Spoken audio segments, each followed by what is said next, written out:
السلام علیکم ورحمۃ اللہ وبرکاتہ۔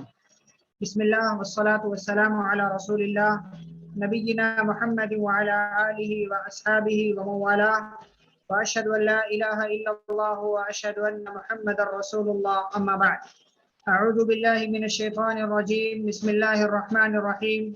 ان للمتقین عند ربهم جنات النعیم افنجعل المسلمین كالمجرمین ما لکم کیف تحکمون ام لکم کتاب فیہ تدرسون ان لکم فیہ لما تخیرون ام لکم ایمان علینا بالغۃ الی یوم القیامہ ان لکم لما تحکمون سلہم ایہم بذلک زعیم ام لہم شرکاء فلیأتوا بشرکائہم ان کانوا صادقین۔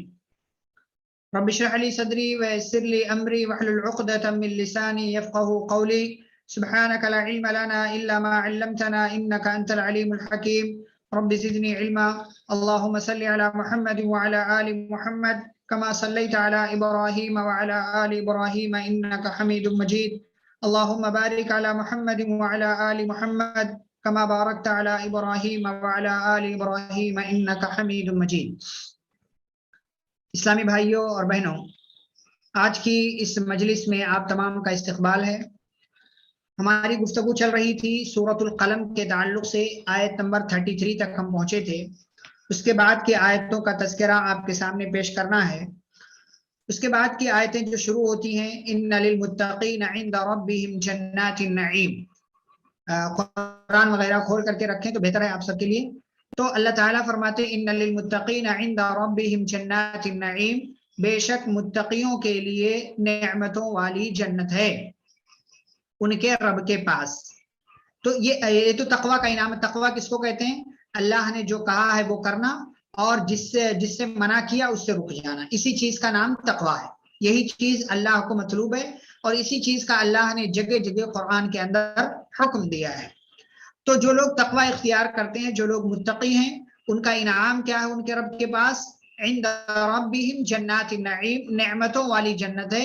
یعنی ایسی جنت ہے کہ جس کے اندر صرف اور صرف نعمتیں ہیں، جہاں پر کسی قسم کی کوئی پریشانی نہیں، کسی قسم کی کوئی تکلیف نہیں، کوئی غم نہیں، کوئی دکھ نہیں، کسی طرح کا کوئی مسئلہ نہیں ہوگا، کیونکہ وہ جنت ایسی ہے جس کو اللہ رب العالمین نے اپنے متقین بندوں کے لیے تیار کیا ہے، اور جس کے بارے میں جس کو کسی آنکھ نے دیکھا نہیں، کسی کان نے اس جیسی چیز کے بارے میں سنا نہیں، اور نہ ہی کوئی انسانی دل جنت کی نعمتوں کو محسوس کر سکتا ہے یا تصور بھی کر سکتا ہے۔ تو وہ نعمتوں والی جنت ہے متقیوں کے لیے۔ اس کے بعد کی جو آیت ہے اور اس کے بعد کی چند آیت ہے، مشرکین مکہ یہ اعتراض کرتے تھے، کہتے تھے کہ اگر قیامت، پہلے تو وہ قیامت کو مانتے نہیں تھے، قیامت کا انکار کرتے تھے، اور کہتے تھے کہ اگر قیامت قائم بھی ہوئی، اگر مان لو بالفرض سپوز کر لو کہ اگر قیامت آئی بھی، تو ایسی صورت میں وہاں پر بھی یعنی آخرت کے میدان میں بھی ہم زیادہ بہتر ہوں گے مسلمانوں سے۔ جیسے دنیا میں ہم زیادہ ان سے امیر ہیں، زیادہ عزت دار ہیں، ویسے ہی ہم آخرت میں بھی ان کے مقابلے میں زیادہ عزت دار اور زیادہ مالدار ہوں گے اگر قیامت قائم بھی ہوئی۔ تو اللہ تعالیٰ نے اسی چیز کو آگے ذکر کیا، کہتے افنجعل المسلمین کالمجرمین۔ اللہ نے ان کے سوال کا جواب دیا، کیا ہم مسلمانوں کو مجرموں کی طرح بنا دیں گے؟ کیا ہم مسلمانوں کو مجرموں کی طرح، جرم کرنے والوں کی طرح بنا دیں گے؟ یعنی دونوں کو کیا ہم سیم کر دیں گے؟ افنجعل المسلمین کالمجرمین ما لکم کیف تحکمون۔ اللہ کہتے ہیں تم کو کیا ہو گیا ہے؟ کیف تحکمون، تم کیسے فیصلے کرتے ہو؟ تمہارا فیصلہ کیسا؟ یہ تو بڑی عجیب و غریب بات کرتے ہو تم کہ ہم جو ہے وہ مسلمانوں کو کافروں کی طرح یا مجرموں کی طرح بنا دیں گے۔ پھر اس کے بعد اللہ کہتے ہیں، یعنی اللہ نے سوال کیا ما لکم، کیا ہو گیا تم؟ کیف تحکمون، تم کیسے فیصلہ کرتے ہو؟ یعنی اللہ تعجب کے ساتھ کہہ رہے کہ ایسی کیسی باتیں یہ لوگ کر سکتے ہیں۔ پھر اس کے بعد اللہ کہتے ہیں ام لکم کتاب فیہ تدرسون، یا تمہارے پاس کوئی کتاب ہے جو اللہ نے، جس میں اللہ نے تمہارے مطلب اس تعلق سے بات رکھی ہو؟ تمہارے پاس وہ کوئی کتاب ہے جس میں تم پڑھتے ہو، جس کی باتوں کو تم پڑھ کر کے اس طرح کی باتیں جو بولتے ہو؟ کیا تمہارے پاس ایسی کتاب کوئی ہے کہ جس کا تم دعویٰ کرتے ہو وہ ساری باتیں کیا اس کتاب میں لکھی ہوئی ہیں جو اللہ کی طرف سے آئی ہوئی؟ ام لکم کتاب فیہ تدرسون۔ پھر اس کے بعد اللہ کہتے ہیں ان لکم فیہ لما تخیرون، ان لکم فیہ لما تخیرون، بے شک تمہارے لیے اس میں وہی ہے جو تم چاہتے ہو. یعنی اگر کوئی کتاب ہے بھی تو وہ اللہ کی طرف سے نہیں ہے, رب کی طرف سے نہیں ہے, بلکہ اس کے اندر تمہاری اپنی منمانی, تمہاری اپنی وش, تمہاری اپنی چاہت کے مطابق باتیں لکھی ہوئی ہیں, اور جو چاہتے ہو وہ تم لوگ بولتے رہتے ہو. پھر اس کے بعد اللہ کہتے ہیں ام لکم ایمان علینا بالغۃ الی یوم القیامہ, یا اللہ کہتے ہیں کیا تم نے ہم سے قسم لے رکھی. یعنی کئی ایک چیز اللہ کہتے ہیں تمہیں کیا ہو گیا, کیسے فیصلے کرتے ہو, تمہارے پاس کوئی کتاب ہے جس میں تم پڑھتے ہو, کوئی کتاب نہیں ہے, تمہاری اپنی مرضی چلتی ہے. پھر اللہ کہتے ہیں یا تم نے ہم سے اس بات کی قسم لے رکھی ہے جو قسم قیامت تک پہنچنے والی, یعنی جس کا جو ہے کنیکشن قیامت تک رہے گا کہ ہاں اللہ تعالیٰ تمہارے ساتھ ایسا کرے گا اور ایسا کرے گا. ان لکم لما تحکمون, اور اس کے اندر وہ ہے جو تم, یعنی جو تم فیصلہ کرو گے. ان لکم لما تحکمون, جو قیامت تک باقی رہے گی, یعنی یہ قسم باقی رہے گی, اور اس میں تمہارے لیے ان لکم لما تحکمون, تمہارے لیے وہی چیز ہے جس کا تم فیصلہ کر لو. یعنی ایسا ممکن نہیں ہے کہ جیسا تم چاہو ویسا ہوگا, جیسا تم بولو ویسا ہوگا, جیسی تمہاری وش ہوگی ویسا ہوگا, کہ بھائی ہم مسلمانوں سے زیادہ بہتر وہاں بھی ہوں گے. تو ایسا نہیں چلتا اللہ کے ہاں, اور یہ بہت ہی غلط بات ہے. پھر اس کے بعد اللہ کہتے ہیں پیارے نبی صلی اللہ علیہ وسلم کو مخاطب کر کے سلہم ایہم بذالک زعیم, کیا آپ ان لوگوں سے پوچھئے ایہم بذالک زعیم کہ اس بات کو کہنے والا ان کا لیڈر کون ہے, ان میں سے کون ہے جس نے یہ بات سب سے پہلے کہی, یعنی کون ہے جو اس کا دعوے دار ہے. زعیم کہتے ہیں لیڈر کو, جو اگوائی کرتا ہے, جو قیادت کرتا ہے, اس کو زعیم کہتے ہیں. تو جو سب سے پہلے بول رہا, جس نے سب سے پہلے یہ بات بولا, تو اس کے بارے میں اللہ کہتے ہیں سوال کرو سلہم ایہم بذالک زعیم, آپ ان سے پوچھئے کہ ان میں سے کون اس بات کا لیڈر ہے, اس بات کا دعوے دار ہے, اس کا ذمہ دار ہے. یعنی کون ذمہ داری لیتا ہے کہ اللہ تعالیٰ نے, مطلب اس نے ایسی بات کر رکھی ہے کہ قیامت کے دن ایسا ہوگا, اللہ ہمارے تعلق سے فیصلہ کرے گا, مسلمان وہاں بھی ذلیل ہوں گے, وہاں بھی رسوا ہوں گے, کافروں کو وہاں بھی جو ہے مالدار اللہ رب العالمین بنائے گا, اور کافر وہاں بھی جو ہے بڑی پوسٹ پر ہوں گے. تو کیا ایسا کچھ ہے؟ اس بات کا کہنے والا لیڈر, ذمہ دار اور دعوے دار کون ہے, اس سے آپ جو ہے سوال, ان لوگوں سے آپ سوال کر لیجئے. پھر اس کے بعد کی آیت میں اللہ کہتے ہیں ام لہم شرکا, کیا ان کے کوئی شریک ہیں, پارٹنر ہیں اللہ کو چھوڑ کر کے, کیا ان کے کوئی شریک ہے, پارٹنر ہے. فَلْيَأْتُوا بِشُرَكَائِهِمْ, تو ایک کام کریں, یہ لوگ اپنے شریکوں کو بھی لے کر کے چلے آئیں اور اس قسم کی چیزیں دیکھیں, جو یہ جس بات کا یہ دعویٰ کر رہے ہیں نا, اس دعوے کو سچ بھی ثابت کریں, اس دعوے کو سچ بھی ثابت کرے. کوئی کتاب ہے تو کتاب لے آئیں, اللہ سے کوئی قسم لے رکھا ہے تو وہ قسم بتا دیں, دکھا دیں اور اس کو پورا کر دیں. تو یہ خود نہیں کر سکتے تو اگر کوئی شریک ہے, ان کے ساتھی ہیں, دوست ہیں, پارٹنر ہیں, تو ان کو بلا لیں. ان کانوا صادقین, اگر یہ اپنے دعوے میں سچے ہیں. تو یہاں تک آیت نمبر 41 تک اللہ رب العالمین نے آیت نمبر 35 سے 41 تک یہ مشرکین مکہ کی اس بات کا تذکرہ کیا کہ مشرکین مکہ کہتے تھے کہ قیامت کے دن جو ہے ہم مسلمانوں سے بہتر ہوں گے. اللہ نے اسی کا جواب دیا, بلکہ الٹا کافروں سے سوال کیا, مشرکین مکہ سے سوال کیا کہ کیا تمہارے پاس اس کا کوئی ثبوت ہے, کیا تم نے اللہ سے وعدہ لے رکھا ہے, تمہارے پاس کوئی کتاب ہے, قسم لے رکھی ہے, کوئی شریک ہے, کوئی پارٹنر ہے جو اس طریقے کی بات کرتا ہے, اس کو بھی بلا لو اور اپنے اس دعوے کو سچ ثابت کرو اگر تم واقعی معنوں میں سچے ہو. پھر اس کے بعد اللہ رب العالمین اب کیا کہتے ہیں, دیکھیں یوم یکشف عن ساق ویدعون الی السجود فلا یستطیعون, یوم یکشف عن ساق ویدعون الی السجود فلا یستطیعون. اللہ رب العالمین یہاں پر اس آیت کے اندر کہتے ہیں کہ جس دن پنڈلی کھول دی جائے گی اور یہ لوگ سجدے کے لیے بلائے جائیں گے تو سجدہ نہ کر سکیں گے. یعنی اب جو ان کا دعویٰ تھا نا, تو پہلے تو اس کے لیے کئی سوالات اللہ نے کیے, اب ان کی بات کا اللہ تعالیٰ ایک اور طریقے سے جواب دے رہے ہیں کہ قیامت کے دن ان کی کیا حالت, ان کا دعویٰ کیا ہے اور واقعی میں ان کی حالت کیا ہوگی, حقیقت میں ان کی حالت کیا ہوگی, وہ اللہ تعالیٰ اس آیت سے بیان کر رہے ہیں, آیت نمبر 42 سے. یوم یکشف عن ساق, جس دن یعنی قیامت کے دن پنڈلی کھول دی جائے گی, وَيُدْعَوْنَ إِلَى السُّجُودِ, ان کو سجدوں کے لیے بلایا جائے گا, فَلَا يَسْتَطِعُونَ, تو یہ سجدہ نہ کر سکیں گے. اب پنڈلی کھول دیے جانے سے کیا مراد ہے, تو بعض علماء نے کہا ہے کہ اس سے مراد قیامت کی ہولناکی ہے.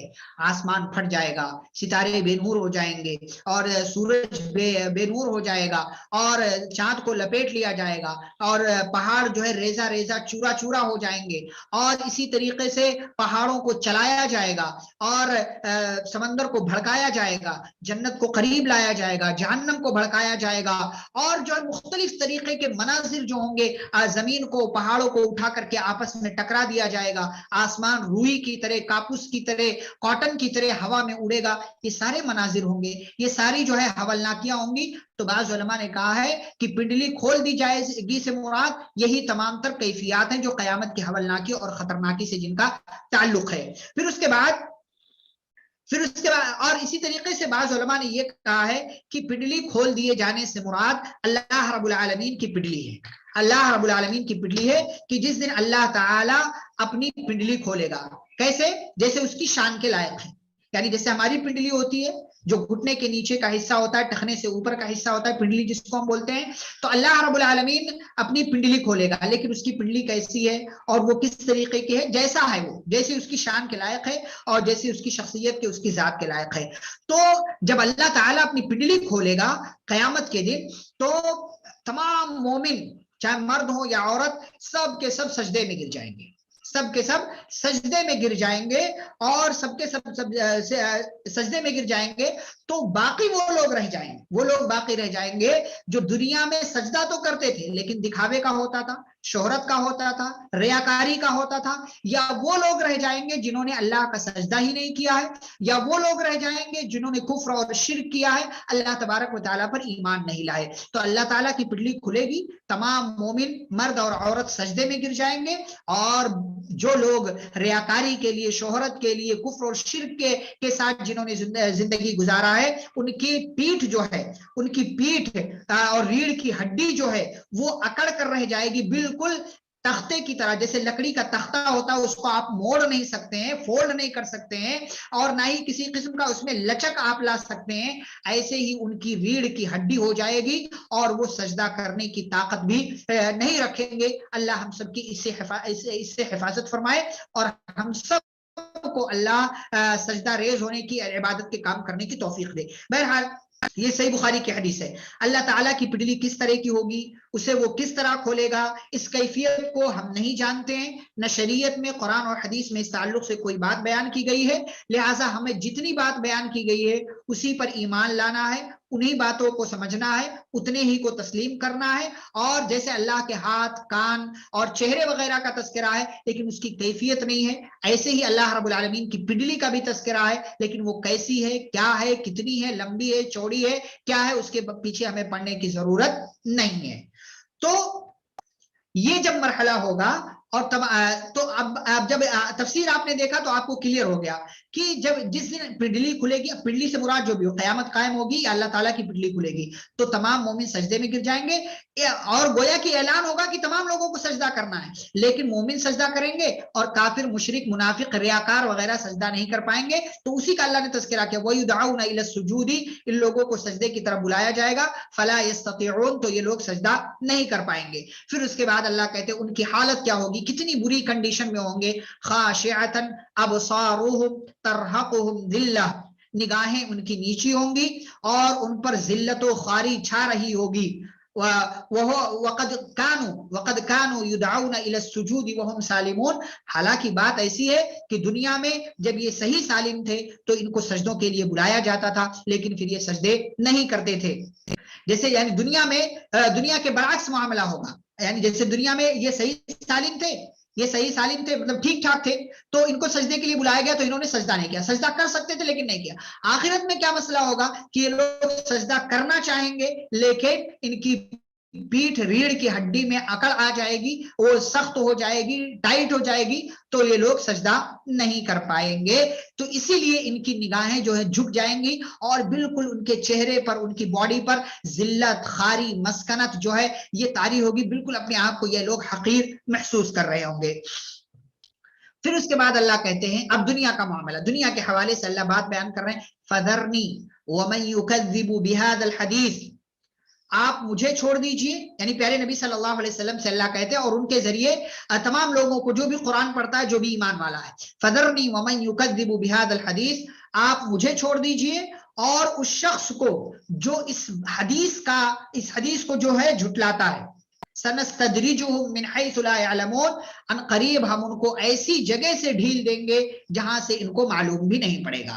اب اس میں دو باتیں ہیں، اللہ نے یہاں پر کہا کہ جو اس حدیث کو جھٹلاتا ہے، جو اس حدیث کو جھٹلاتا ہے تو اس کو اور مجھے چھوڑ دیجئے، آپ الگ ہو جائیے ہمارے مسئلے سے، مجھے اور اس کو چھوڑ دیجئے جو اس حدیث کو جھٹلاتا ہے۔ تو حدیث سے مراد کیا ہے؟ حدیث سے مراد کیا ہے؟ دیکھیں قرآن کے اندر اللہ نے قرآن کے لیے بھی حدیث کا لفظ استعمال کیا ہے، اور حدیث تو پیارے نبی صلی اللہ علیہ وسلم کی طرف جو چیزیں نسبت کی جاتی ہیں ان کو بھی کہا جاتا ہے۔ تو گویا کہ قرآن بھی حدیث ہے اور حدیث تو حدیث ہی ہے۔ تو جو شخص بھی قرآن کا یا حدیث کا انکار کرتا ہے تو اس کے تعلق سے اللہ تبارک و تعالیٰ کہتے ہیں کہ مجھے اور اس کو چھوڑ دیجیے، یعنی آپ اس کے چکر میں بہت زیادہ مت پڑیے، میں ایسے لوگوں سے خبر لے لوں گا۔ کیسے خبر لے لوں گا؟ اللہ کہتے ہیں سنستدرجہم من حیث لا یعلمون، ہم ان کو ایسی جگہ سے ڈھیل دیں گے کہ جہاں سے یہ لوگ سمجھ بھی نہیں پائیں گے، جہاں سے یہ لوگ جان بھی نہیں پائیں گے۔ قرآن میں یہ بات جو ہے کئی جگہوں پر اللہ رب العالمین نے اس کا تذکرہ کیا ہے، اور پیارے نبی صلی اللہ علیہ وسلم نے اپنی احادیث میں بھی اس کا ذکر کیا ہے، تشریح کی ہے آپ صلی اللہ علیہ وسلم نے کہ ڈھیل دینے کا کیا مطلب، یعنی بندہ نافرمانی کرتا ہے، گناہ کا کام کرتا ہے تو اللہ تعالیٰ اس کو کسی سزا میں، کسی مصیبت میں، کسی پریشانی میں ڈال دیتا ہے، جو اس سے پہلے اصحاب الجنہ کا واقعہ آیا، باغ والوں کا واقعہ آیا۔ تو ایسے اللہ چھوٹے چھوٹے پیمانے پر سزا دیتا ہے کہ لوٹ آئے، پلٹ آئے، پلٹ آئے، پلٹ آئے، لیکن نہیں پلٹتا ہے تو اللہ بہت دیر تک ڈھیل دیتا رہتا ہے، اور اس کے بعد جب یہ لمٹ کراس کر جاتے ہیں، بہت زیادہ کراس کر جاتے ہیں، تو اللہ وہ رسی جو ہے، وہ ڈھیل جو دیا ہوتا ہے، اللہ رب العالمین اس کو کھینچ لیتا ہے، اور پھر ایسے لوگوں کو اللہ دنیا والوں کے لیے عبرت اور نصیحت کا سامان بنا دیتا ہے۔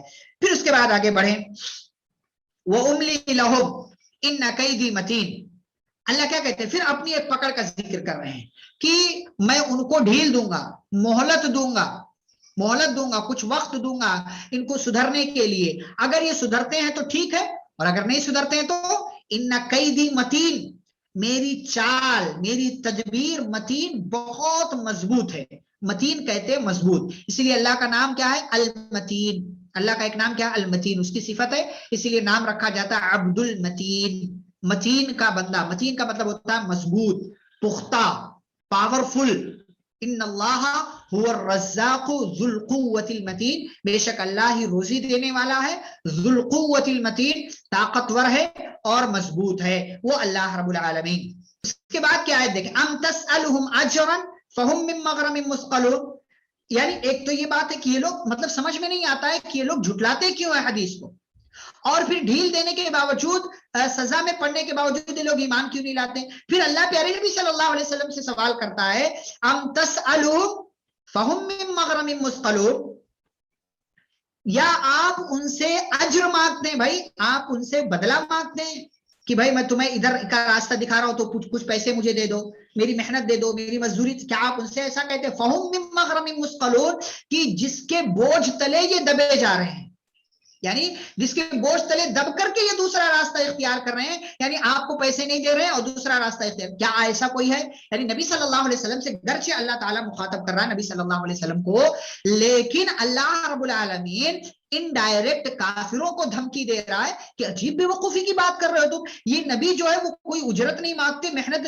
مزدوری نہیں مانگتے تم سے، بلکہ تمہارا بھلا چاہتے ہیں، اس کے باوجود تم لوگ ایسے بنے ہوئے ہو جیسے یہ تم سے کوئی ٹیکس مانگ رہے ہیں، کوئی جرمانہ، کوئی تاوان وصول کر رہے ہیں، تمہاری یہ حرکت تو بہت عجیب و غریب ہے۔ ہم تسالو اجرا فهم من مغرم مثقلون، اور جس کی وجہ سے تم ایمان نہیں لاتے ہو۔ پھر اس کے بعد اللہ کہتے ہیں ام عندهم الغیب فهم یکتبون، ام عندهم الغیب فهم یکتبون، یا ان کے پاس غیب کا علم ہے، یا ان کے پاس یہ غیب کا علم ہے جس کو وہ لکھتے ہیں، کیا جس کو وہ لکھتے ہیں کیا ان کے پاس غیب کا علم ہے؟ یعنی مطلب جو اللہ تعالی کی اصل ہے، جو اللہ رب العالمین کے ساتھ خاص ہے، کیا یہ لوگ، کیا ان کے ساتھ بھی اس طریقے کا کوئی معاملہ ہے کہ بھائی اپنی مرضی کا، اپنے طریقے کا، جیسے چاہو لکھ لو؟ اللہ رب العالمین نے لکھ دیا لوح محفوظ میں، سارے لوگوں کے ساتھ کیا ہونے والا ہے وہ لکھا ہوا ہے.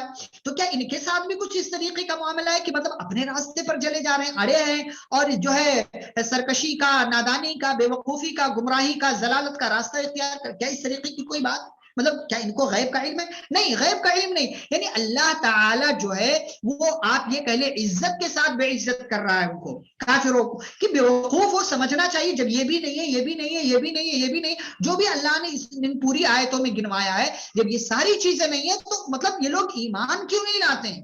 یہ لوگ ایمان کیوں نہیں لاتے؟ یہ اللہ تعالیٰ بڑی محبت کے ساتھ سوال کر رہے ہیں ان لوگوں سے. پھر اس کے بعد پیارے نبی صلی اللہ علیہ وسلم سے اللہ کیا کہتے ہیں؟ فاصبر لحکم ربک ولا تکن کصاحب الحوت. فاصبر لحکم ربک ولا تکن کصاحب الحوت, کہ اے پیارے پیغمبر صلی اللہ علیہ وسلم آپ اپنے رب کے حکم کے ساتھ صبر کیجیے, آپ اپنے رب کے حکم کے ساتھ صبر کیجئے. وَلَا تَكُنْ كَصَاحِبِ الْحُوتِ, اور مچھلی والے کی طرح مت ہو جائیے. اِذْ نَادَى وَهُوَ مَكْظُومٌ, جب اس نے یعنی مچھلی والے نے غم کی حالت میں پکارا. اس کے بعد کی بھی آیت دیکھ لیں, لَوْلَا أَن تَدَارَكَهُ نِعْمَةٌ مِّن رَّبِّهِ لَنُبِذَ بِالْعَرَاءِ وَهُوَ مَذْمُومٌ, اگر اسے اس کے رب کی نعمت نہ پا لیتی تو یقیناً وہ برے حالوں میں چٹیل میدان میں ڈال دیا جاتا. فَاجْتَبَاهُ رَبُّهُ فَجَعَلَهُ مِنَ الصَّالِحِينَ, تو اس کے رب نے اس کو چن لیا. وَفَجَعَلَهُ مِنَ الصَّالِحِينَ, اور اسے نیک لوگوں میں سے بنا دیا. یہ 3 آیتیں. ان 3 آیتوں میں سب سے پہلے اللہ رب العالمین پیارے نبی صلی اللہ علیہ وسلم کو مخاطب کر کے کہتا ہے کہ آپ جو بھی مشن آپ کو ملا ہوا ہے, جو بھی ذمہ داری آپ کو ملی ہوئی ہے, اللہ کا جو حکم ہے آپ اس پر لگے رہیے, صبر کیجیے, نہیں اس کے ساتھ اپنے آپ کو جوڑ کر رکھیے, اور بے صبرہ مت بنیے. بے صبرہ کیسے مت بنیے؟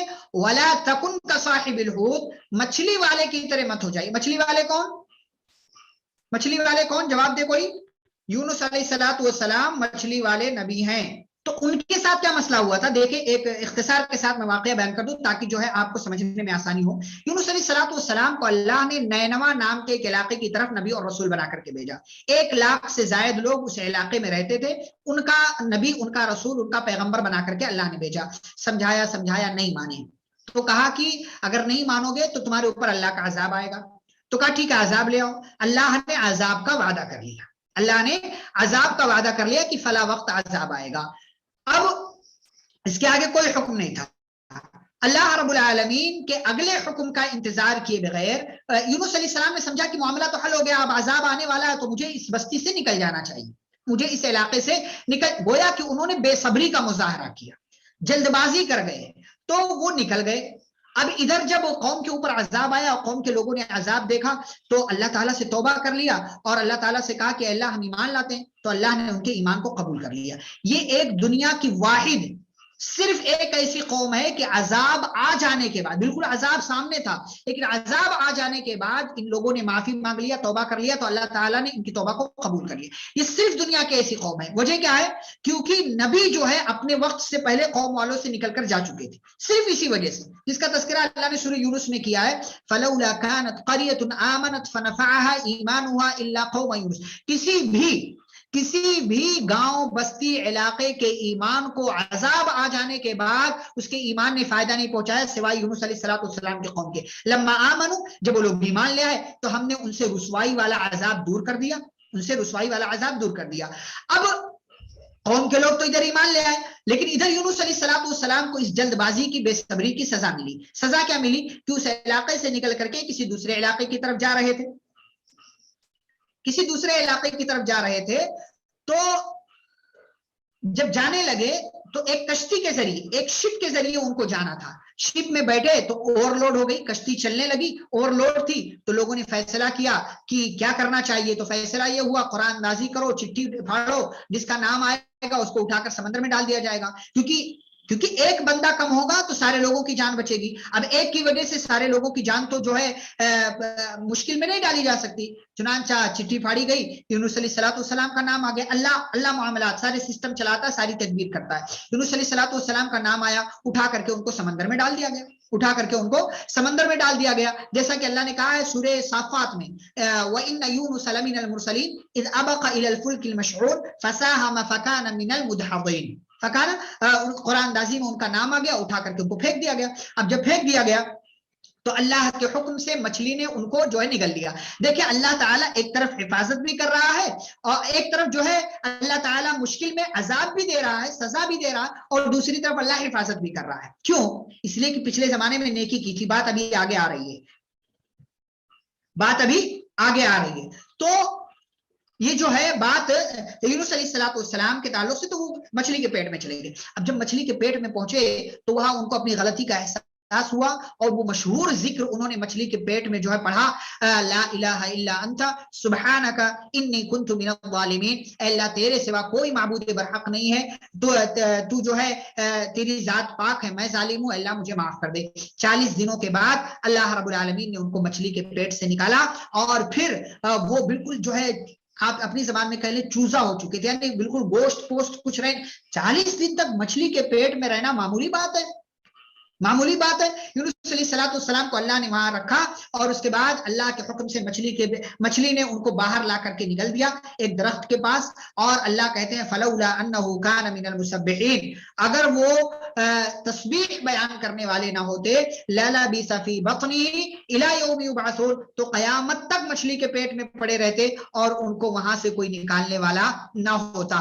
پتہ یہ چلا یونس علیہ السلام پرانے زمانے میں اللہ کی تسبیح بیان کرتے تھے. مشکل آنے سے پہلے وہ اللہ کے نیک بندے تھے, اسی لیے جب مشکل میں گئے تو اللہ نے ان کے اس نیک ہونے کا فائدہ ان کو اس مشکل کے وقت میں دیا, اور اللہ نے ان کی حفاظت کی اور ان کی زندگی کو بچا لیا.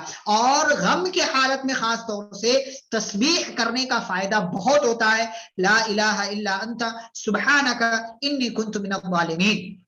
تو یہ مختصر سا واقعہ.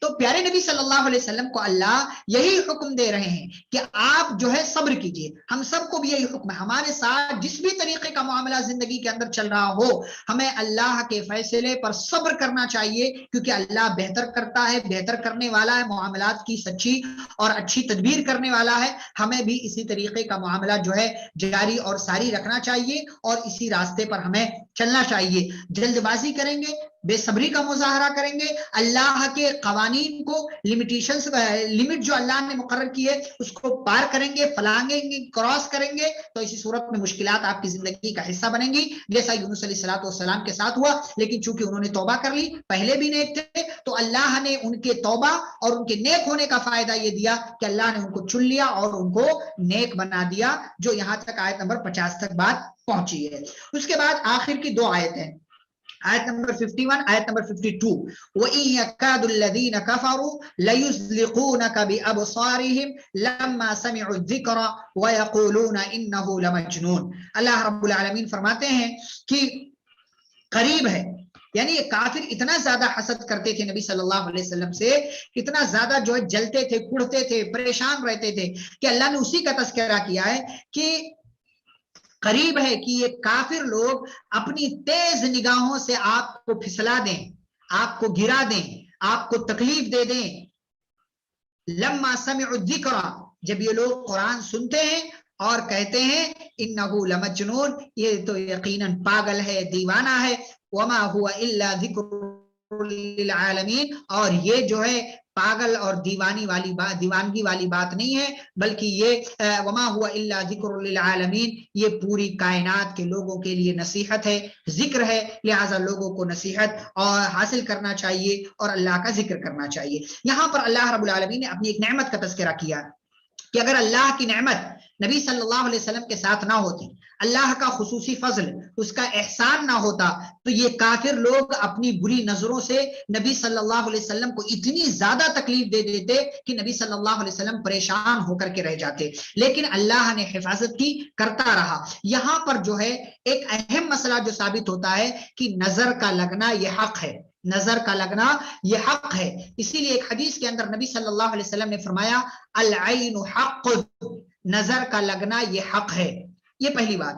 دوسری بات، شریعت ہماری یہ تعلیم دیتی ہے کہ جب آپ کسی چیز کو نہیں معلوم کس کی نظر لگ جائے گی، اور نظر لگنے کے بہت زیادہ واقعات، یہاں تک کہ حدیث کے اندر آتا ہے کہ جو ہے طبعی موت سے زیادہ انسان کو اگر کوئی چیز موت کے دہانے تک پہنچاتی ہے تو وہ بری نظر ہے، وہ بری نظر ہے. اس لیے بری نظر سے ہمیشہ جو ہے وہ ہوشیار رہنا چاہیے اور اپنے آپ کو دعاؤں کے خول میں، دعاؤں کے قلعے میں بند رکھنا چاہیے. تو میں یہ کہہ رہا تھا کہ دوسری بات جو ہے، پہلی بات تو یہ نظر کا لگنا، دوسری بات یہ کہ جب ہمارے سامنے کوئی بھی اچھی چیز آئے، چاہے ہم اپنے آپ کو دیکھیں آئینے میں اچھے لگ رہے ہو، ماشاء اللہ تبارک اللہ الحمدللہ، اللہ کا شکر ہے، اللہ کا شکر ادا کریں. اپنی کو آپ کو بھی نظر لگ سکتی ہے. اپنی اولاد کو دیکھیں، اپنے گھر کے ممبر کو کسی کو دیکھیں، ماشاء اللہ الحمدللہ تبارک اللہ کہہ دیا کریں، انشاءاللہ آپ کی نظر ان کو نہیں لگے گی. آپ کسی اور کو دیکھتے ہیں، ماشاء اللہ بول دیا کریں، آپ کی نظر سے وہ بندہ محفوظ ہو جائے گا. یہ دوسری بات. تیسری بات، اپنے آپ کو نظر بد سے بچانا ہے تو کیا کرنا چاہیے؟ اپنے آپ کو وہ ان دعاؤں کے درمیان رکھنا چاہیے جو دعائیں نظر بد سے بچنے کی نبی صلی اللہ علیہ وسلم نے سکھائی ہے قرآن میں اور حدیث میں. ایک دعا کیا ہے؟ قل اعوذ برب الفلق قل اعوذ برب الناس. بہت جامع دعا. یہ دونوں دعائیں بھائی سورہ ہے، دعا بھی ہے، اذکار بھی ہے.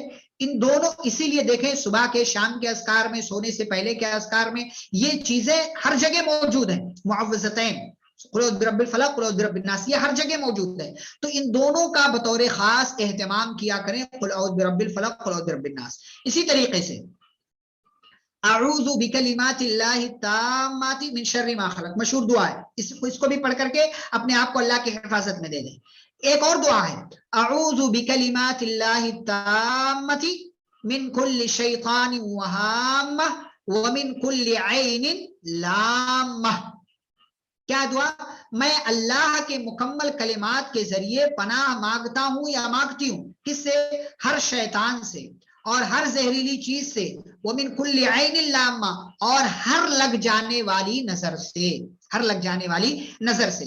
اسی طریقے سے سورۃ المؤمنون کی غالباً آیت نمبر 94 95 یا 96 97 ایسے کچھ، رب اعوذ بک من ہمزات الشیاطین وَأَعُوذُ بِكَ رَبِّ أَن يَحْضُرُونَ. میرے رب میں تیری پناہ چاہتا ہوں شیطانی وسوسوں سے، اور اس بات سے میں تیری پناہ چاہتا ہوں کہ وہ میرے پاس حاضر ہوں. کسی بھی طریقے سے شیطان کسی بھی راستے سے آ سکتا ہے. اسی طریقے سے جب آپ گھر سے نکلیں تو چاہے مرد ہو یا خواتین ہو، دعا پڑھ کر کے لازمی نکلنا چاہیے. میں اپنے لوگوں کو جو ہمارے خاص رابطے میں ہیں، میں ان لوگوں کو خاص طور سے تلقین کرتا ہوں دعاؤں کی، کہ خاص طور سے جب گھر سے نکلے تو دعا پڑھ لیا کریں. بسم اللہ توکلت علی اللہ لا حول ولا قوت الا باللہ. اللہ کے نام سے میں نے اللہ پر بھروسہ کر لیا، کوئی طاقت و قوت نہیں ہے سوائے اللہ کے. یہ بندہ جب یہ دعا پڑھ لیتا ہے تو اس کے تعلق سے کہا جاتا کفیتا ووقیتا وتنحى عنہ الشیطان، کہ تیرے لیے کافی ہو گئی یہ چیز، تو بچا لیا گیا اور شیطان اس سے دور ہو جاتا ہے، شیاطین اس سے دور چلے جاتے ہیں. تو یہ نظر بد سے بچنے کی دعائیں ہیں. ہم اپنے گھر میں رہتے ہیں، کوئی مسئلہ نہیں الحمدللہ، ہمارے اپنے پیارے اپنے گھر میں رہتے ہیں، لیکن گھر سے باہر نکلتے ہی الگ الگ ٹائپ کے لوگوں سے ہمارا سامنا ہوتا ہے، جو وہ کوئی بھی ہو. آپ اگر دعا پڑھ کر کے انشاءاللہ نکلتے ہیں، بسم اللہ توکلت علی اللہ لا حول ولا قوت الا باللہ، یہ لازمی پڑھ کر کے نکلا کریں.